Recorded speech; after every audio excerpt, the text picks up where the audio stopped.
Welcome back to Net Talk. Another week, another episode. Just covering something up for future.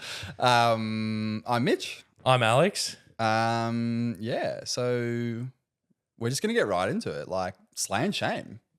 It's been a hectic couple of weeks. It has been a very action-packed time of year with the National League wrapping up in Australia. Yeah, catch Tuesday's episode for all that. Yeah, to get our rundowns of how the weekend went.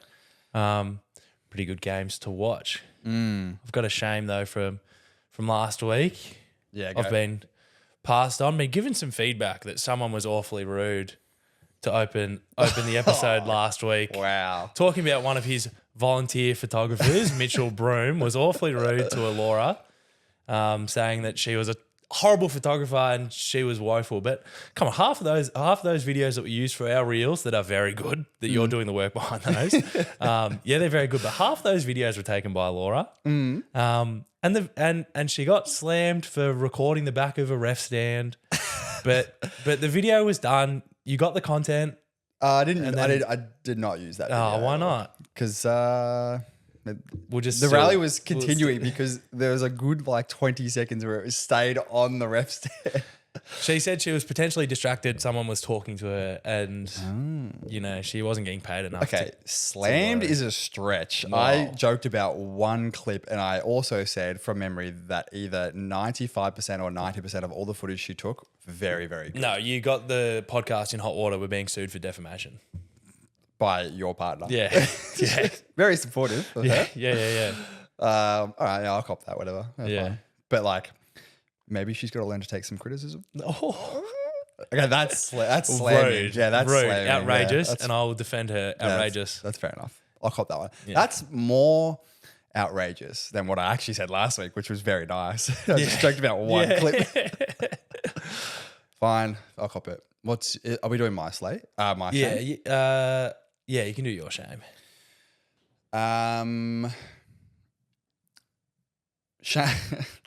Shame for myself again. I feel like I got to stop shaming myself. I got to start shaming you for something. Where's the positive empowerment for yourself? Positive self-talk. No, I don't know what that is. So went to Adelaide on the weekend. Drove. Found out Thursday night that I was Thursday midday that I was going. I was being paid to go because we released that epic reel on Wednesday. Yeah. And people really liked it. A lot of people higher up in the community, like at VV and some other people in the volleyball space saw it and they were like, this is really good. So I shared it around a couple of people and VV were like, this is really good. Do you want to go and do it in Adelaide? And then I was like, yep, I would love that, but I did not plan it at all. So shame for myself for hastily booking a very, very dodgy hotel that Kate and I had to stay in, which was above a pub. You can imagine what that was like. Yeah. I also only booked it for one night instead of two, which worked out well in the end because then we got to stay at a nicer hotel because Kate actually did research and booked a hotel that was much better. So shame for myself for doing that. And I was just like we booked it, we checked in and the guy was like, oh, so just tonight? What are you guys up to? And I was like, oh, I think there's 2 nights. And he's like, no, just the one. And I was like, oh, I can't even argue. So I looked at the email on my phone while he was sorting it out. And I was like, oh, fuck. But it is just for the one night. What, they were fully booked? They couldn't have just extended it to 2? Or you realised I don't want a second night here? Once we saw the room, Kate was sort of like, don't worry about it. Yeah. And I was like, very fair. Okay. So, all right, what's your slay? My slay can be to Laura. See, I'm going to outdo your negative talk.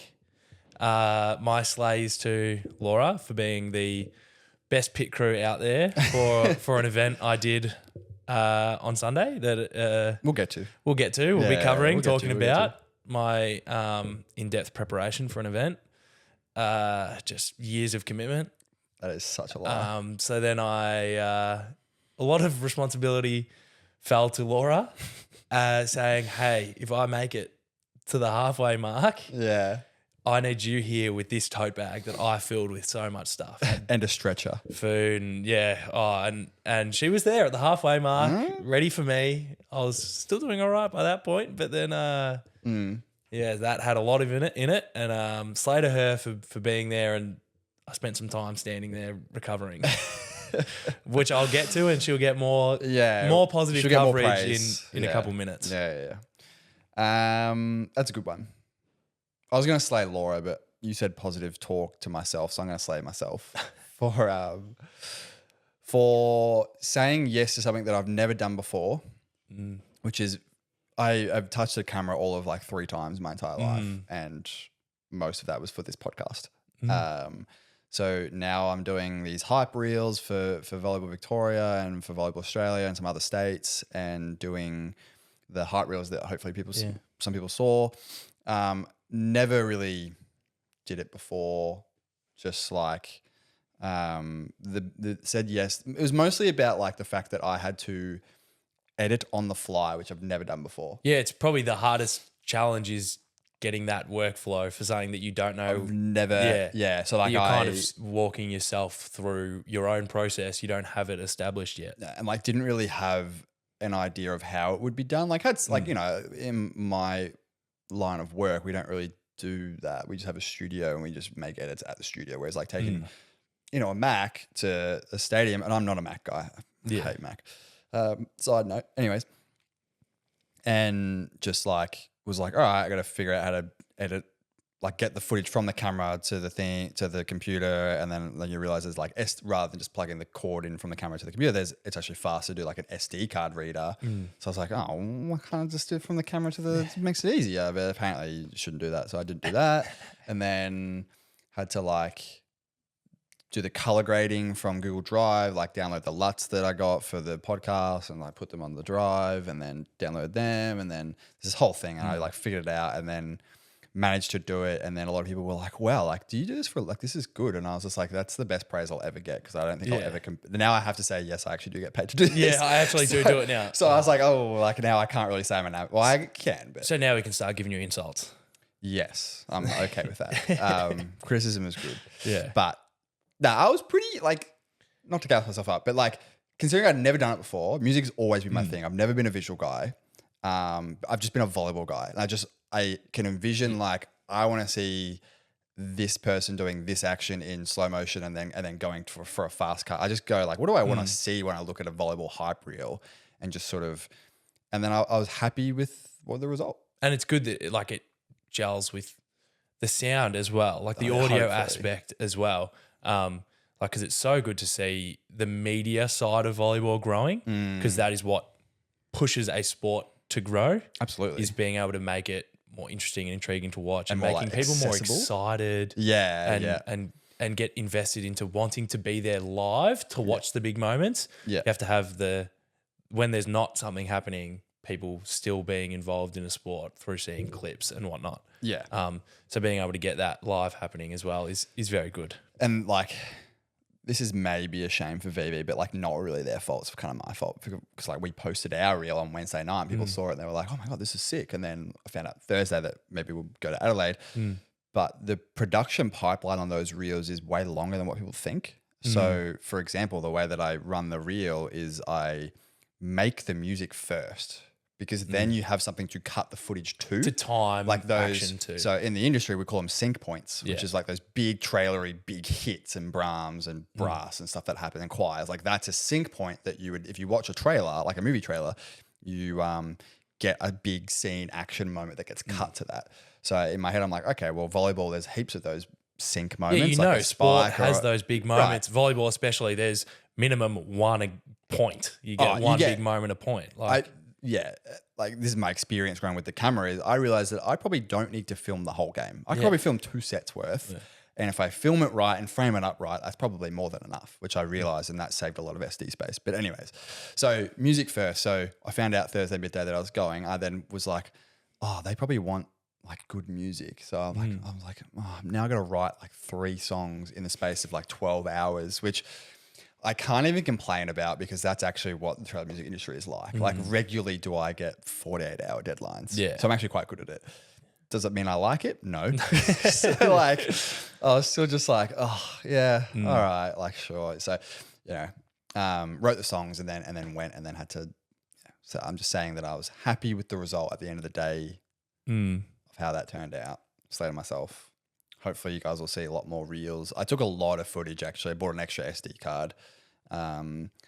Took some footage of other states. So hopefully you'll see some really epic, and I'll experiment a bit, just stuff to add to content and make this more appealing as well. I will experiment with different sounds. Like the men's match, I did a bit of a trailer hip hop trap sort of vibe, which I regularly get asked to do for like trailers and stuff. So experimented with that. The women's was more of like an emotional, traditional hybrid song. I've got one cooking at the moment, which will be out by the time this episode's out, which is like a traditional, what we call it slow burn, which is like a slower track that's a bit more epic, tells a bit more of a story. That'll be like a good one to, but yeah, that was. Anyways, what was your big event? Big event Go on. was the Melbourne Marathon. The Nike Melbourne Marathon happened this weekend, 13th of October. I love that you're giving the date and everything as well. Because it's just had so much anticipation, signed up for it a year ago with some friends, my beach volleyball partner. The question on everyone's mind, especially my mind, and all of the group chats that we're a part of, you got many messages. Did you actually finish? Did I finish? Yeah. Well, I actually won. All right, I won the whole marathon. I got a medal and everything. So here's the medal. Oh, sorry. Wow. Oh no, this is the Western Sydney Uni Nationals bronze medal. I'm gonna throw that out. Sorry, accidentally pulled that one out. That's the wrong medal. That's the wrong medal. Let me pull this other one out. Oh no! What is this? Oh, it's the 2023 Uni Nationals gold medal for Melbourne University. Didn't mean to pull that one out. Sorry, I just always keep those in my pocket. Just from all the time. I love that Uni Nationals didn't change. They're also very similar colour. They're the same colour. Nah, they're slightly different. They? And it just I can't says see. 24 or 23 on the band. It's very similar colour, but very different. All right. And then the medal that I forgot it was around my neck. I've just been wearing it. I've just been wearing it ever since. That's why your back's sore, not because you this is a nice medal though. This is the nicest medal I think I've ever received. Yeah. Like, look at it. It's pretty solid. I'm gonna say that band says finished, not Finisher. Yeah. I actually was the guy though that ran it in 2 hours 12, I think that's sure the guy you that won did. the marathon. Oh my God. You wouldn't be breathing today if you. Well, I actually finished 8,602 out of 8,757. You finished that. I finished. Okay, let's put context in. Did you train once? Yes. No, you didn't. Once, yes. Oh, okay. Or multiple times. How many times did you train? Probably a couple. I did a couple long-ish runs. How long ago? Couple months. That's so irrelevant. Here and there. There's no way that influenced. The human body is great at adaptation, and I was backing my body to adapt over the 5 hours. All right, so tell us about the marathon experience. Horrible. Grueling. Well, when you don't train for it. Well, so I had actually done a couple runs over the last year. A total of 2. One that was double digits, 10K, I think was the peak distance. Because they always say, that the last 32.2 Ks comes easy. So I was just really backing Who that. of anyone has said that? Everyone said that. I'm gonna pull up like a ChatGPT quote. Like that's the quote. That is exactly wrong. But yeah, it was really tough. I was it's an early wake up. The race starts at 7 a.m. at the MCG. Yeah. Incredible event actually that they run out Biggest of there. running event of the year. Mate, so 8,757 people finished. That's a lot of people. But I believe I heard that 11,000 people sign up for the full marathon. So that either means 3,000 people don't show up or 3,000 people don't finish. Definitely like a 50-50. fair few people don't finish. Yeah. It is very heartbreaking seeing people pull over on the side with fully cramped legs and their quads bulging out the skin. Bulging out of the skin, he reckons. Wild. Literally this one guy I saw just after the halfway point in denial that his race was done. Oh, really? Just I could still do it. And then and you were like walking past him like on your way, champ. You gotta pace yourself better. That's what I perfected. Okay, Mr. 8,000. So it was a very early wake up. It was a very early wake up that I hadn't got used to. Really didn't fix my sleep schedule pre-race. Well, you got here at 11 a.m. today. Yeah, because I'll be there early. I fell asleep yesterday at 6 p.m. Woke up for dinner, went out with some friends, and then went back home and fell asleep immediately again. Fair enough though. Well, actually, then woke up at 12:30, 1 a.m. or so and messaged you saying, because I just gotten home. Because you had just gotten home from your very long drive from Adelaide and messaged you saying, can we push back the start time by a couple hours? And I was like, absolutely. I just got home. Yeah. But so because I didn't do enough physical training. But like you finished though. I backed myself in that I'm at least relatively athletic. Yeah. And I have run in the past I did cross country. I did cross country at high school. How long ago was that now? I didn't even do it for very long, but it's like 5 years ago. Longer. But so I'm relatively athletic and I backed myself that I could run 42 Ks. Well, you did. And I did. Yeah, no. I genuinely. According to my smartwatch, I ran 45K. So maybe I ran the furthest out of anyone that ran the marathon because I said to our group chat, I must run in zigzags.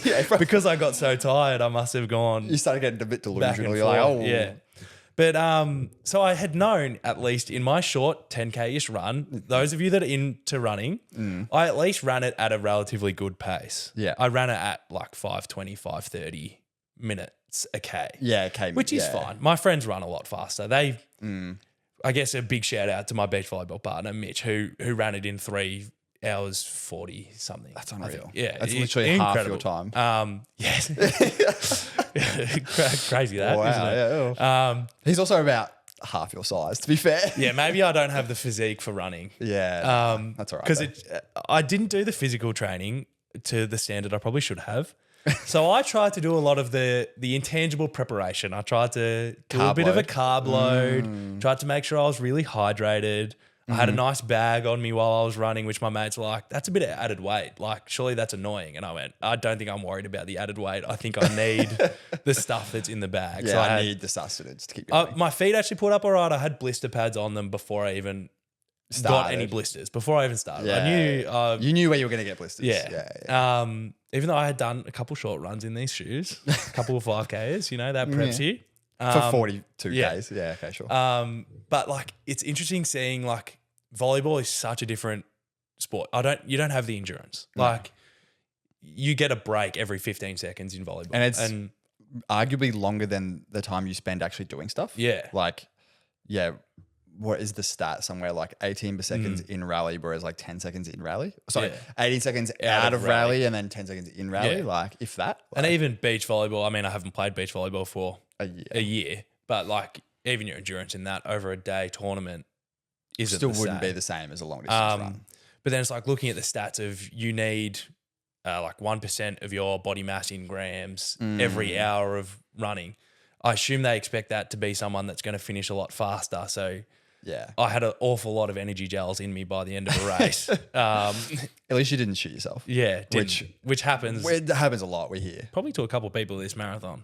None that I saw. Those are people that are setting PBs good paces. I'd be concerned if you saw it too. Yeah, because I was at the back. Also true. But I made pretty decent pace up good. until 15K. A personal best in distance and time. Yeah, a lot of PBs that day. Every step was a PB. That was my mentality. A marathon's a mental game. Every step was a PB. Yeah. And at 15K, you come down to South Melbourne Beach, Beaconsfield Parade. Yeah. Sort of. If you know, you know. But if you don't know, that's okay. If you don't know, like the east side, but you run up this long coastal road. It's on the beach. It's nice. It's on the beach.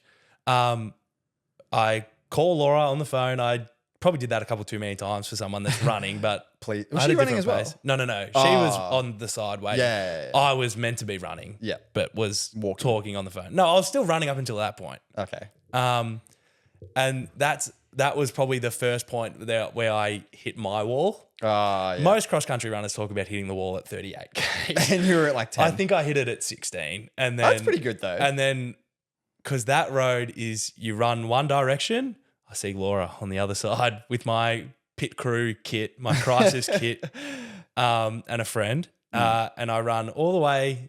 You run all the way there down, and then you turn back and you run the exact same way back on the other side of the road.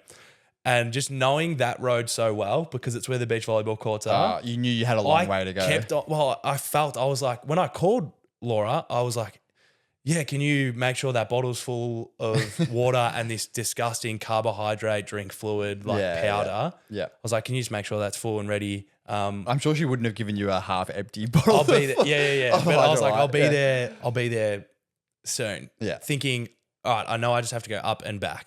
The beach volleyball courts are there. The beach volleyball courts were a lot further than I thought.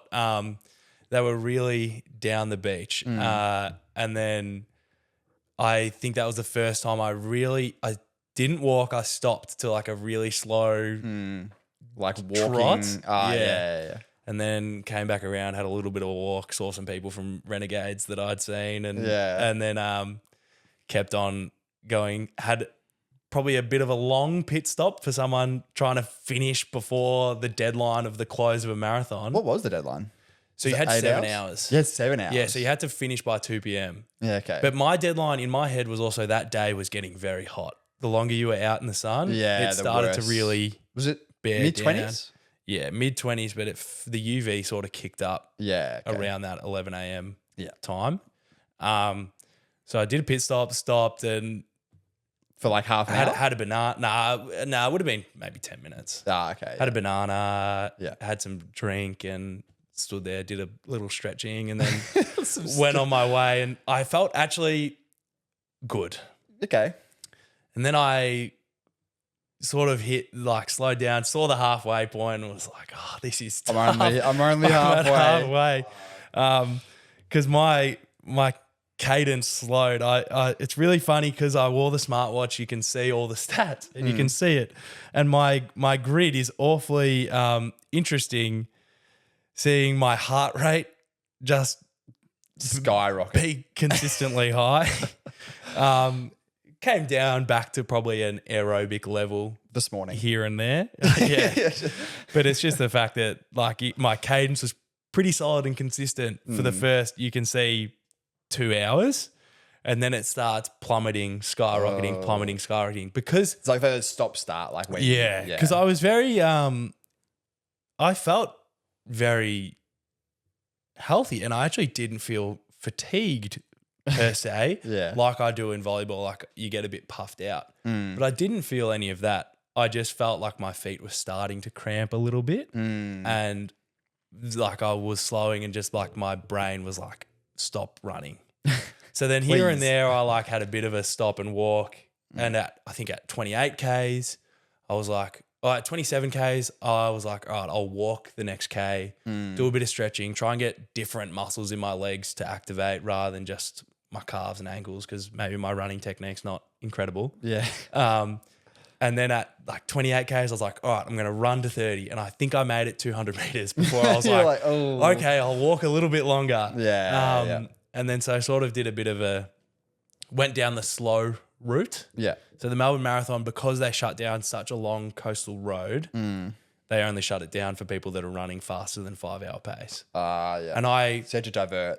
You had to divert. I actually was ahead of that pace. I was ahead of that pace for a long while until my pit stop. I pit stopped, let 5 hour pace cross me. Yeah. Because then the diversion is just a bit after halfway. Yeah. And I was still sort of getting to that point where they were like, are you going to pick up the pace or we'll divert you? Yeah. And I got diverted, which is very glad, because I would have come to a complete halt in probably 2 more Ks. And would have been probably someone beeping behind me telling me to pick up the pace. And then you get redirected back through the city towards the MCG.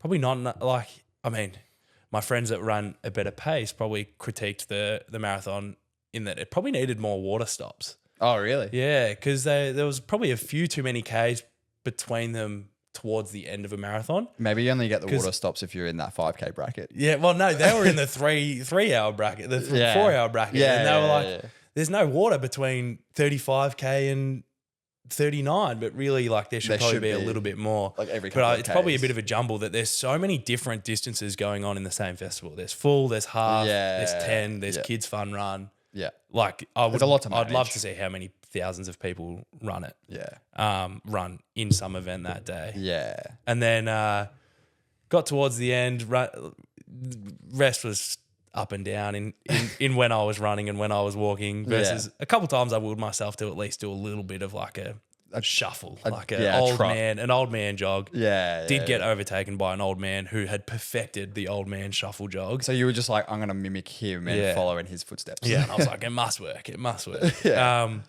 And then because I took the slower route, it cut out 7Ks of running down the east of the bay. Yeah. So I missed 7Ks of the path. Yeah. Okay. So then when you get back to the MCG, you have to do like a couple of laps. You run Brunton Avenue, which is a street. You just run up and back. Each up and back is 1K. So you have to do the same run 7 times. Jesus. Which is so grueling because 2 things made this end of the run really hard. 3 things made this end of the run really hard outside of it being 42Ks. Yeah. 1, my headphones died. Oh, no. So I had actually got the low battery warning and turned them off. Yeah. And then I turned them back on to finish because I was like, I'm going to need to listen to something later. Yeah. And then they died. Oh. That made that extra hard. Yeah. Second was I ran through the final checkpoint to get to that back and forth bit. Yeah. So I get a mate calling me going, where are you? Like, I see you just finished because you can track runners on an app to see when they finish. But you actually just went back and he goes, forth. you went through the final checkpoint. The actual finish line is only a K further than that. Yeah. So why is it taking you so long to get from the final checkpoint? But you're just going back and forth. Yeah. And my dad messaged me saying, did you actually finish in 4.5 hours? And I go, no, I've still got 7 more K to go. So I had to do that back and forth. And also my watch said I had hit 42 Ks, but the race map, the guy that checks how many laps you have done of that second bit was like, no, you've got a few more. You have 5 more. And I was like, okay. Thanks, I can do that. So my pace plummeted in those last 5. I think I was then over 10-minute Ks for that last bit. Props to you. You finished. Finished. That was what I set out to do. Yeah. I mean, a year ago I set out to be a bit faster and then sort of fell away. Things happen. Things happen. Well, you're not. But very glad I finished. One of our housemates just got home. And he'll hear about he'll hear about my this. medals. Yeah, I'm sure he will. Yeah. But proud of you, King.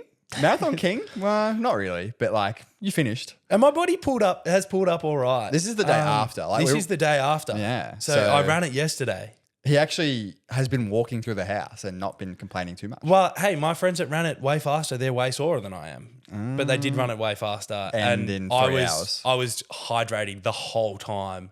Yeah. And consuming carbs the whole time because I knew you were going to I was going to need that extra assistance and help. Like I ran with a water bottle attached to my bag and my mate was like, isn't that annoying? And I went, I'm going to need it. It's I'm going to need it. Especially I got lucky considering the drink stops were so far apart. I needed to fill up my water bottle and drink at the stop and then drink while I was going between them. Yeah, okay.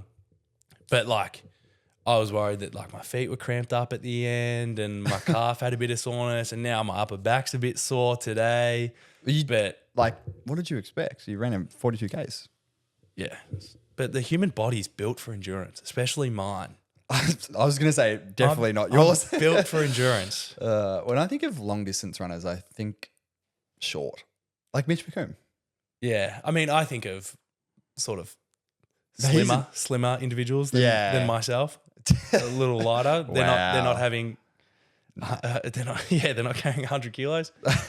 But or they don't have so much, like, because volleyball is so jumping heavy, my quads and my calves, I mean, my quads actually felt pretty good. I thought they'd be a bit more fatigued from the running. I mean, they don't do a whole lot of work when you're running, I guess. Yeah. But like my legs actually felt good.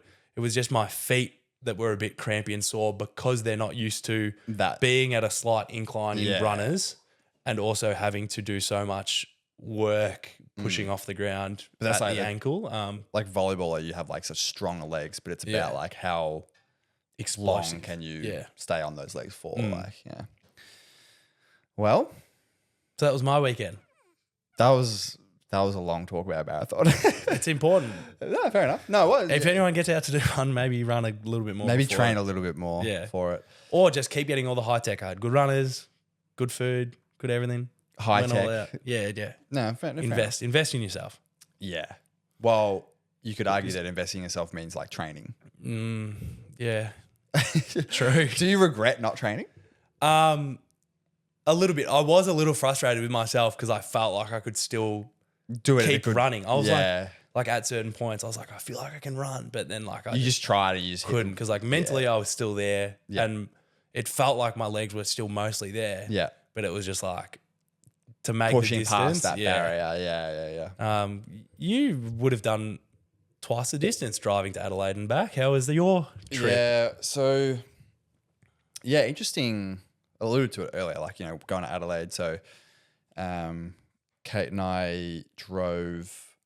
Oh God, what a long drive! I don't want to think about anything driving related, but I'm gonna have to drive to training tonight, and I'm just thinking about it. Like, oh no, it's fine. Like, I don't mind it. It's more just we left at like midday on Friday, and then got to Adelaide like 9-10 p.m. because it's like a half an hour time difference, which is so weird, and it was confusing me all weekend. It's confusing looking at match times, and I was like, the game starts now, and then I was like, wait, it actually starts in half an hour. Yeah. So, but yeah, got there, stayed in the hotel, which was above a pub, it was fine. Like, I was fine Picky, with it. But yeah. I think Kate was like, we're above a pub, and I was like, it's a bit weird, isn't it? Yeah. But like, I guess that's, I don't know. Not that Adelaide's a country town, but like, I was like, we did that once in like Horsham and it was fine. And then I remember there was one in Bendigo where we were like above like a doof doof club and you could just hear the music all night. And I was like, we got to the pub hotel, whatever it was. And I was like, don't tell me it's going to be one of those. But luckily it wasn't. So it was not too bad. Stayed there. And then the experience of the AVL finals was really like eye-opening. Just like being there, not as a player, not as a coach, not as a spectator, but as like a media person, get to like get a media pass and get to hang out backstage with all like the media people, which was really fun, and got to meet some really experienced photographers that have been doing it forever, like Rogue Gunn, who I've known from Queensland when I was there years ago.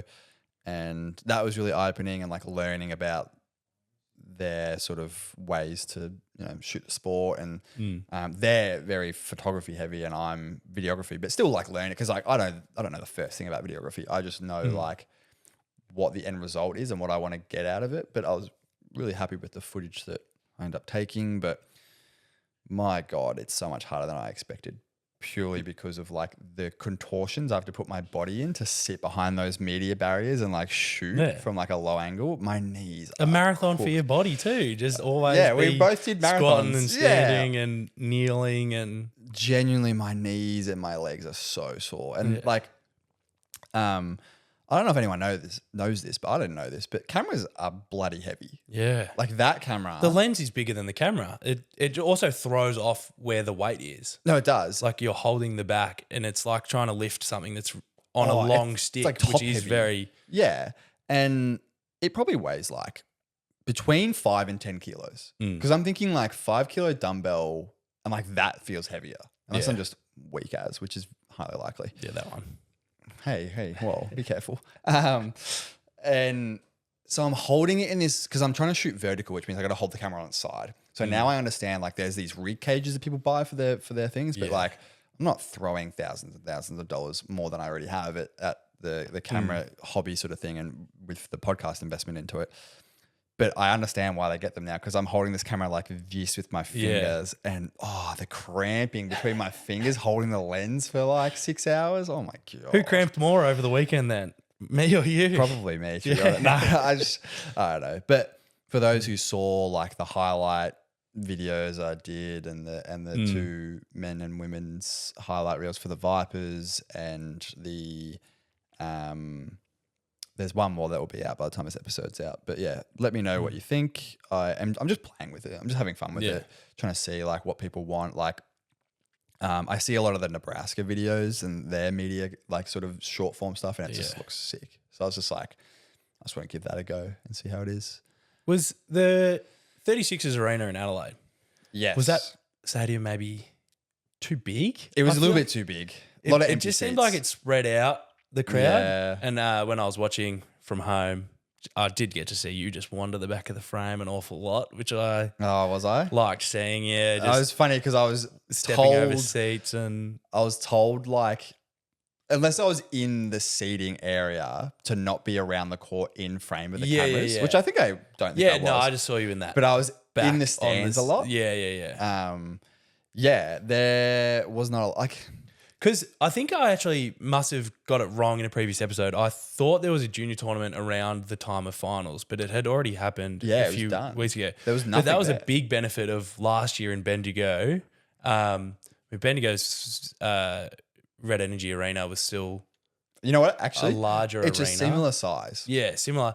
But the 36ers arena is a show court arena. It is only a show court. Well, at least from the looks of it, yeah. you probably pull one of the stadium seating aside and you probably have a couple courts. But whereas Bendigo's arena is more of a conventional arena where there's heaps of courts. There is the option of a show court, whereas I think the 36 arena, there's like food. It's like a classic, like you go to like a Marvel Stadium, there's like food and stuff around the sides and around each. It's more like that than it is like a Bendigo.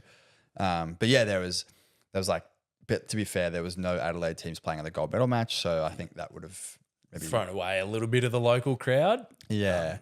And no junior event on before to have the juniors there watching.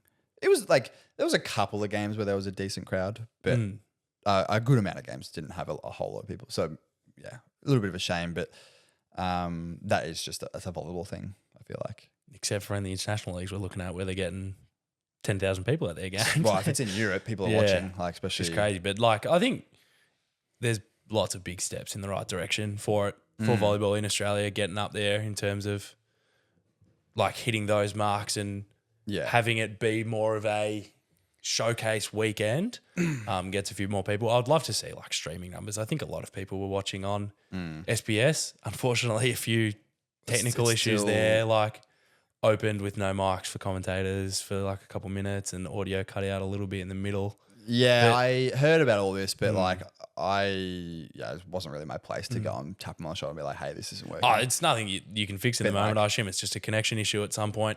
I saw their setup and I sort of know how it all works, but I got the messages, but I was filming. I just wanted to do my job because it was the first time I've done that. So I was like, I just want to do my job as good as I can. And then, but something on my mind, and I want to ask you this and the audience is like, like these are things that the NBA and the NHL do a lot because I follow the videographers. Like, I didn't just pick up a camera and point and shoot. Like I did some research and stuff. And there's some sports videographers that I follow that do tutorials, and that's how I learned everything to at least give me a bit of a boost. And what I would like to do, and hopefully the right people listen to this and I can get into the right environment with the right people, but my style of video reel, what I would like to do in terms of marketing an event so that more people come and watch is follow the teams a little bit more and do like a bit of a doco style, like this has been their season, come and watch the final. And it's like a 3-minute trailer song and it cuts in commentary and there's all these epic shots of the players and their season and their results. And you can watch 3 minutes of like their season recap essentially for like every team. And then that just brings so much more people. It builds a little bit more story. That's what sport is. Sport is a vessel for storyline. Yeah. Like I think there is one that I see a lot is like the Boston Celtics media team before the final series last year was by far the best media group I've seen ever. Yeah. They did like cuts of players running down the court and it would seamlessly cut between each player passing and shooting. So it would show you all the players and how they're influencing the game. Like who's a 3-point shooter, who's doing this, who's doing this. And you can do that with volleyball very similarly. Well, like I am the amateur of amateur video editors and I'm in the edit that I'm currently editing at the moment, very close to like getting to that, like not that level, but just like getting the idea across. Like it doesn't need to be the most professional thing in the world because, you know, volleyball in Australia is quite new, it's quite fresh but getting, you know, having a good camera really helps and having someone who sort of knows a little bit of, well, I have an idea in mind for the end result and I think that's fairly important. But funny enough, you say about the Celtics, one of the videographers that I follow actually is on that media team. Yeah.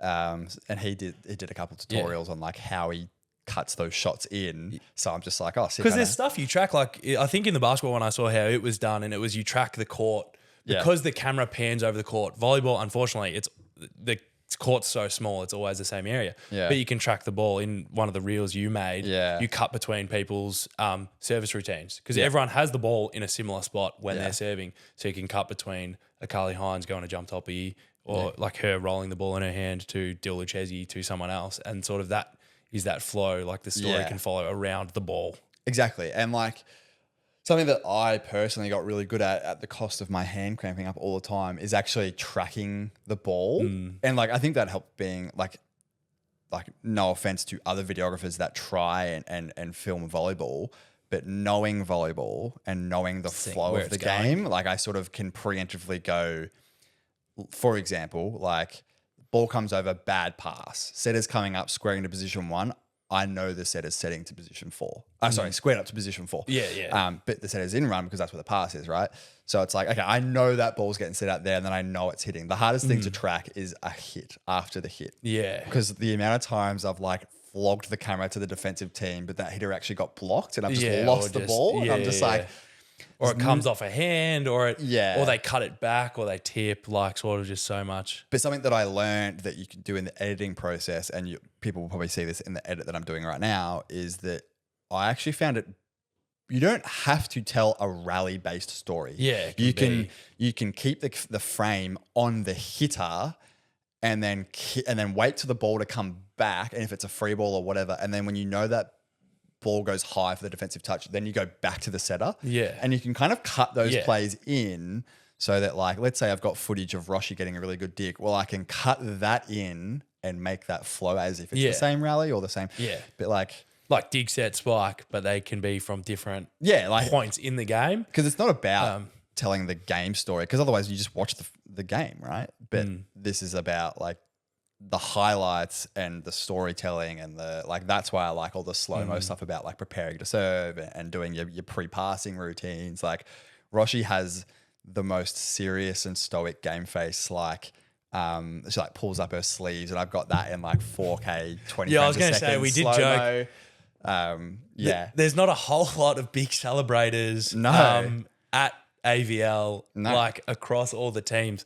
I mean, the Storm women have a few funny little celebrations. I got them on camera doing them, so that'll be good. Yeah, they're still not big showboaty things versus like other sports have people that. I mean, we've got a few people that yell and cheer. Darcy Cox has a big one. He's the best celebrator of the Vibers men's for sure. Dil Lucchesi isn't so intimidating when he celebrates, but he always has a big smile. And he does the big like, arms open, and I love getting that looks on camera. Good. Yeah, we need people with some specialty celebrations that become well known, you know. Even at international volleyball, we spoke about, I was like, it's not a whole lot of people that have like the big celebrations. The big something that they do. Like you get the like Irvin Engapeth and you get like, oh my God, I can't even think of anyone else. But everyone has the same celebrations. Throw their hand, bring the two hands in.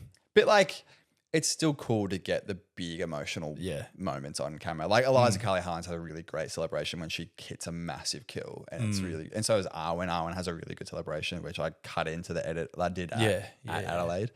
That was the other thing too. That was really hard, is like learning how to edit on the fly with a computer that I'm like, not to sound like stingy, but like my studio is very much like my creative space. The screen is massive. The computer is very powerful. I just feel you have your macros and you have your. I have all my shortcuts. I have the Stream Deck that is macroed to oblivion for every program that I've got, and I use regularly. And I've mapped some editing things on there now that I know how to do it a little bit.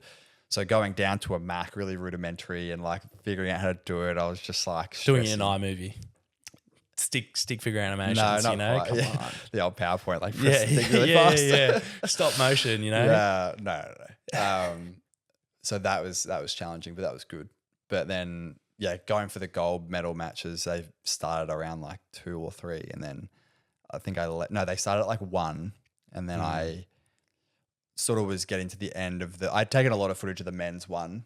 But I was just exhausted. I had stadium headache because I'd been there both days. I mean, like, you know, so did everyone else, but they get to leave and get to hang out.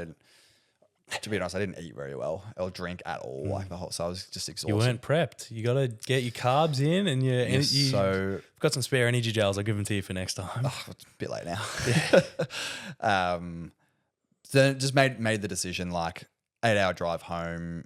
We got to do this today. Kate's got to work. So I was like, it got to like 3 o'clock, and I just said, this game's not over, but this could go to 5. It also could just end right now. I was like, let's just go.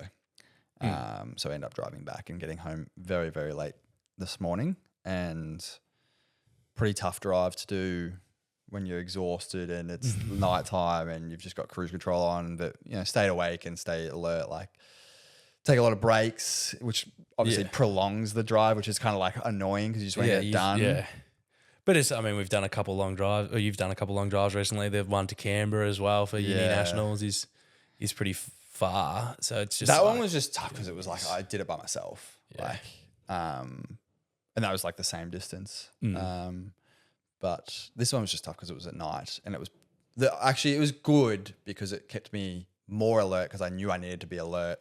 It was pouring down because rain. You're not by yourself. You don't get control over the audio and what you're listening to. Well, yeah, we were listening to a couple of podcasts, but Kate fell asleep, so I was by myself, left in my own head for the whole, just thinking about all the edits that I could do. And I was paying attention to the road.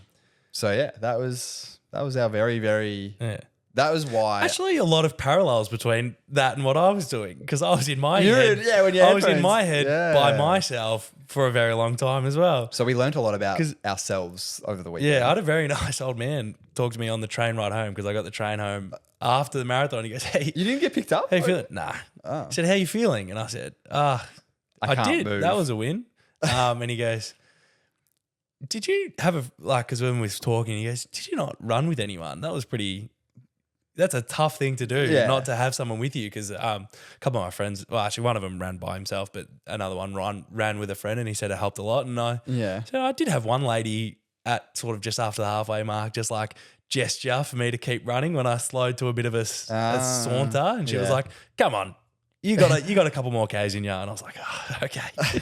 Yeah, like 25. yeah. She probably thought I just mismanaged stuff, but. Yeah, I was managing it as best as I could. No, well, as I said, you feel like there's no way I could do that without any training. So props to you. No, you got it. Well, no, I'm not a runner at all. Like, a friend of mine made me run like 10Ks because this is like post COVID where I was trying to get fit again. So we were running like around the Maribyrnong River like regularly, which is like a 5 or like a 4.5K run. Yeah, doing that like once or twice a week, and then just out of the blue, she was like, "Let's do 2 laps," and I was just like, "I don't know if I'm ready for this," but she said it like. As we were finishing the first lap, and just sped ahead of me, and I was like, "Well, I'm not waiting here for 15 minutes for you to finish, so I may as well like try and catch up." Yeah. And then I just felt so bad after it, and like for 4 days. And I remember she was like, "No, that was really good. Like you're a really fast runner," and I was like, "I don't care how fast I am. That felt awful." Yeah, that's fun. You get a runner's high. I don't know if I get the same runner's high finishing it. I don't understand 5.5 hours. Plus than the people do that get it finishing in 3. I've never understood runners high because I've never gotten it. I actually think I had a good timing pace-wise to see the people that were actually the best runners because certain parts of the track double back. Yeah. And I was at one part while the person that ran it in 2 hours, 12 minutes was at the other doubling back. And I just see him going and it's like that's a run. Sprint. That is fast. And then at a separate part of the track, these pacing motorbikes came up and moved everyone to one side. Yeah. So the half marathon runner could overtake us. Yeah. And he is actually just at a full sprint. I don't know how he would do 22 Ks at that pace. That is unreal. I forgot to ask because I said before, like, I got this question for you and the audience.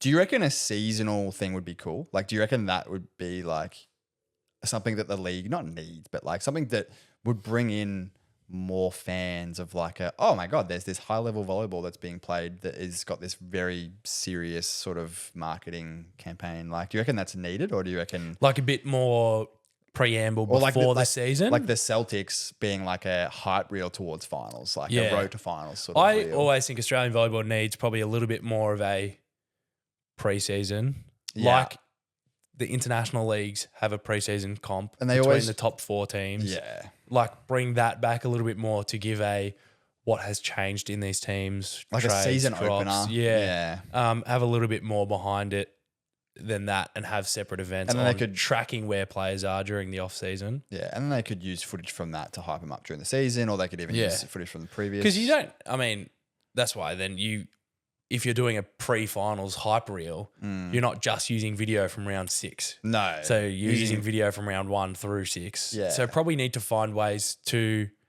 maybe it is a critique of the league. A lot of players don't play every game. No. Some of those players in our review earlier this week, like the best players that Only we're play seeing like in our team, 3 games. playing half the games. Yeah. For whatever reasons. Yeah, it can But be like- legitimate reasons, or it can be roster, like coaching decisions. Maybe to experiment in the season with who might be the next man up in a final if something goes wrong. But it's just probably how that league shapes out versus don't know how the NBA really does that. But like your starting 5, they play 60 out of the 80 games. Like they're playing more than so half. many games. But like they have the same roster. Yeah. I mean, they have a bit more subs and you have your 6th man and your bench. But everyone will play, like your starters play consistent minutes in those games. But we don't really have that, even though it's compulsory 5 sets. It's not your starters play the first 3 sets and then maybe you bring your bench off. Yeah. It's sort of, there's a lot more variation team to team. And also, like, the other thing about finals, which we didn't really mention in the other episode, but you do get the 12 roster as opposed to in the season you get the 10, which I think I don't really understand that decision. I think it should be 12 the whole time. Yeah. Even if you're only going to use 10 players, I still think you should take 12. It's such a volleyball thing, the way that the rosters are built. Again, we go back to this role clarity thing. Yeah. If we're talking about what the like critiquing the league, I think it has to be 12 players. Versus if teams are deciding, all right, this week we're only taking 2 middles. It's like, well, then your 3rd middle loses their role and their chance to even just be the 3rd middle. And then maybe the next week you take 3 and it really stunts junior development, I think. Like, especially when like that's kind of what Australia really needs right now, especially looking at like Brisbane 2032. Like we need really young juniors right now to get exposure to AVL or go play overseas, but they're not going to be able to go play overseas without having played the highest level here. Or maybe they can through the college pathway. I mean, you'd only get super lucky with those juniors that are really good, like the Finley Bennett. Exactly. And but they're not getting Adelaide. good unless they're traveling and learning how to ride the bench and then building their way into that starting spot or getting opportunities. But if you only got 10-man rosters, you're limiting opportunities from potential junior athletes or just athletes in general that should be there to be a backup or just even learn that position. Like, yeah, they're a starter at their club, but now they've got to play a different role. Maybe they're a serving sub or like a Kieran Ivers, for example, for years was like one of the best pinch servers I ever saw. He would always get subbed on to pinch serve, rip a toppy at like a set point or whatever it may be, and was just so good at that forever. Not that he needed junior development, but just as like a 12th or 11th man in that Pirate squad. But you're probably cutting it if you've only got a 10-man roster. Is it pinch set? Oh, we can make do with a standing float. Yeah, or whatever it may be. Yeah. Just things that are interesting. I've had. I probably should shout out to the people that came up to me at the finals and said, that a lot of people listening to us yappa yap. Which is scary to think about. But like, just want to thank those people. That was really nice. I didn't really know how to I don't know what to say. You don't know how to react in person? No, I have no idea. Well. Yeah. I was just like, thanks, I guess. No, but thanks. It does mean a lot to us, but good to know that people are agreeing with what we're saying. Like, the comment was that, Oz Volley or whoever's running the Mahindra Australian Volleyball Super League page should post the ladder there, not on the website. No one wants to dig through that website. It's incredibly poorly optimized and it's incredibly hard to find the ladder on there. Like, you should be able to go onto the Instagram and see basically a season recap if you scroll through the feed. So that way, and then people were thankful. Like, we only did the one round, but like at least we did it, and we had the semis. Other people thought that was really good. So thanks for those nice comments. It was good to hear that we're not shit. Yeah, even though we got a lot of things wrong in our finals predictions. But it was good to see like people engage. We did a bit of an Instagram thing as well to get people's finals predictions, and no one picked Pirates. But I think that's a byproduct of our current fan base, let's call it, is probably all mostly Victorian because we are Victorian. And then the other thing is to like, just, I think that's for the fun of predictions is you've only got 5 games to base it off. And 3 of those 5 games, both of the Pirates teams didn't play that well because like, you know, Mitch Taylor was unavailable. Emma Burton wasn't available for the women. I think Alicia Stevenson also wasn't available for the women. So like people were sort of looking at that team like, oh, like what is going to happen for finals? Tyler Nix wasn't available. Like he left halfway through the season to go and play pro. Like, so I think it's fair that like I didn't. It's why there probably needs to be a little bit more of that off-season development. Yeah. Track how teams are going in different state leagues. Like you don't hear about the Queensland State League, unless you're the there, WA State League, other than like you hear it from a friend that the same team won it again, like or whatnot. And unless you're there, but like for international players before the Olympics and VNL, you can look at their club season. You can investigate that sort of stuff and go, what system were they playing at in the Plus Liga? What was their role in that team? Yeah. Who were they next to in this team? Sort of that stuff, but you can't get that at Australian volleyball yet. I suppose that conversation comes down to broadcasting. Yeah. Like the fact that right now every single state's broadcasting solution is just clubs put it on their YouTube and that's about it. But even then, you can't watch every game. No, but there can be a bit more public information available on social medias and whatnot about different state leagues, best outside, best Pasida, sort of bringing that storytelling to the preseason for AVL so you know who to look out for. Absolutely. Versus you're talking about a team saying, we don't really know much about them. Or what have they done over the last 6 months? They did this. Yeah. Maybe. Which would be like, you know, good for guys like us who want to be reporting on the league and helping out. But I guess it's hard as well because that is a multifaceted sort of outlook on the entire structure of Australian volleyball where I think clubs in states have to then basically have like a marketing person that does all that. And then above that, the state association also has to have like a marketing person that does all that. And then VA have to, and like not everyone can afford that, but you know, we can dream. Yeah, we can dream. Volleyball's shaping up into being, but also like one of those sports. You got to start somewhere. Like you get, like people just go like sports grow. Through that. Like we started this podcast without really much of a plan, and like we're 15 episodes in now, I think. This is the 14th one, I think. And yeah, like I think everyone's just got to start, just do it and figure it out. Like the more you just plan and perfectionism. You probably get that as a creative person that you just get better by just doing it. You also get stuck in that perfectionism loop. I can confirm, like as a creative person, like it's very easy to get stuck in the play. That's why I said to you, I sort of said when we were thinking about this, I was like, let's kind of just not plan that much because as soon as we plan and plan, you can plan the outcome and the general idea, but as soon as you get stuck planning step by step, and if you miss one step, if you're planning too in depth about what happens if you then miss a step, it gets it's all over, thrown out the window. That's which is why, like I said to you, like let's just do it. Like let's just do the welcome to net talk that we did. We say that for a lot of things as well. Let's just do it. Let's just do it. So we hope you've enjoyed this ep and what we've gone off topic, but like we're both exhausted. Forgive us, Alex. We're in a marathon, guys. I'm not. I'm in good form. I'm going to go for a run today. Start my training for next year. God. Okay, well, fine. I'm exhausted then. Driving all night, and I did not sleep like at all. I think my mind has been racing at the moment with all the volleyball content. So much volleyball. We didn't even talk about, and I'm throwing it in at the end, we pulled strings again. Oh, yeah, we did. We have huge influence in the volleyball space. Yeah. We joked about Plus Liga not being on VBTV. Guess what? Next couple of days, it's there. Yeah. Hey, the SV League, the Japanese Volleyball League, it's not on VBTV. Couple of days later. It's on. Hey, guys, it's on.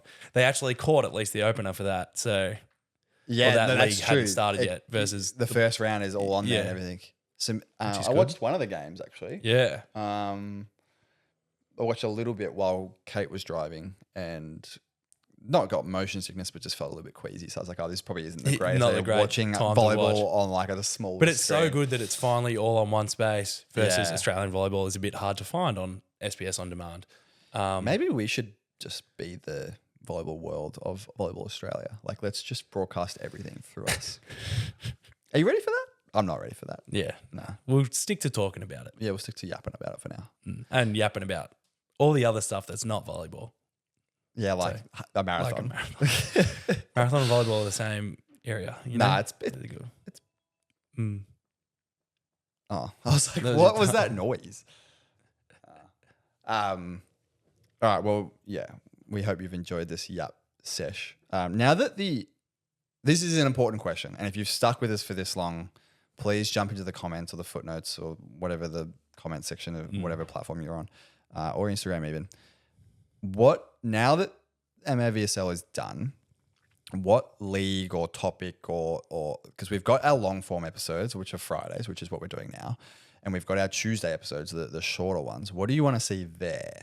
Do you want to see us break down the V League or the SV? What's it called? The SV League. The SV League. It got rebranded. Well, yeah, it was it was V the League V until last year it became SV League, I think. No. Last year it was the V League. Now it's the the SV League. SV.League. There's always a dot. Every time I see the logo, there's a dot or something. but I don't get it. I saw that too. I don't know what it means. I can't work out if it's like a fake Maybe account they're or doing not. Super League over there too. I think it is the Volleyball Super League. Yeah, but they don't play to 18. That's what I was joking. Imagine if they brought power plays to that. You think I think a lot of Nishita's gonna athletes love that? He's going to be like, I yeah, think they'd all let's- leave. Yeah.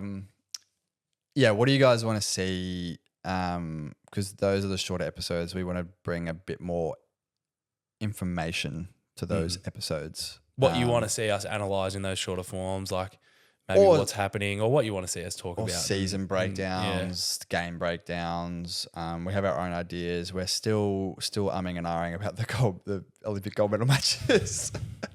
We've got 3 more years. Yeah. until we need to do them. No, 3.5 more years. Yeah. Until we need to do them. Also, just like informative topics. Like, I at some stage would really like to get into the nitty gritty details about the differences between men and women's volleyball. Because I'm getting ready to coach women's next year. Yeah. Haven't coached women's for a long time. I'm watching a lot of professional women's volleyball, club volleyball, international volleyball, and having known, And yeah, we've talked about the stat thresholds that Yeah. you want to hit in men's volleyball. Versus- They're different in what you want to hit in women's volleyball. and just the tactical changes are Yeah. incredibly different. The way that middle is systems utilized. they So- run, yeah. So let us know if that's something you're interested in. I want to bring on an expert in that field and bring on a guest and have them sort of teach us to teach you about all that sort of thing, because I think that's really important. Stuff like that. So if you have any ideas about what you'd want to hear and stuff like that, please let us know, because we need help. We didn't plan that bit. We didn't plan that. it. No, we didn't So- plan that one. Yeah, we don't. Well, we plan a lot, but Yeah. we're just trying to have fun with it. Anyways, thanks for tuning in today. We'll catch you in the next one. Yeah, thank you very much.